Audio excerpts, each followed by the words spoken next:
Informasi lain, kasus penahanan rapor seorang siswa SD oleh istri anggota Polres Bau-Bau menemui titik terang. Penahanan rapor karena masalah utang orang tua ini berakhir damai. Keluarga dari seorang siswa SD di Bau-Bau, Sulawesi Tenggara mendatangi Satreskrim Polres Bau-Bau untuk meminta keadilan. Mereka melaporkan seorang istri anggota Polres Bau-Bau karena menahan rapor milik seorang siswa.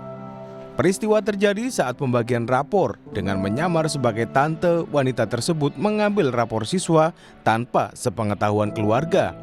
Ternyata rapor ini dijadikan jaminan atas utang orang tua siswa sebesar 2 juta rupiah. Inisiatif dia sendiri mengambil rapor itu dengan alasan utang piutang dan dari sekolah katanya sudah diambil tantenya, ternyata bukan tantenya. Setelah saya ketemu, kalau memang ini urusan utang piutang, tolong ada ranahnya selesaikan di kantor polisi, jangan sita ini laporkan akan saya karena dia sudah menangis. Kasus penahanan rapor siswa SD ini akhirnya menemui titik terang. Rapor tersebut dikembalikan setelah dilakukan mediasi antara keluarga siswa dengan istri anggota Polres Bau-Bau yang menahan rapor tersebut yang difasilitasi oleh Polres Bau-Bau.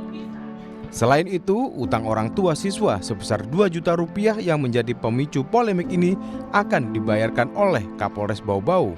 Pelapor dengan terlapor dan dihadiri oleh ketua komite, kemudian juga dari kepala sekolah, wali kelas, dan dari penyidik, kemudian dari Pak Kanit, semuanya sudah berjalan dengan lancar sesuai dengan apa yang kita harapkan, bahwa hari ini antara pelapor dengan yang terlapor sudah diselesaikan permasalahannya, sudah berdamai. Permasalahan antara keluarga siswa dan Oknum Bayangkari tersebut telah diselesaikan secara kekeluargaan dan kedua pihak sepakat berdamai. Devrianto Nike, Kompas TV, Bau-Bau, Sulawesi Tenggara.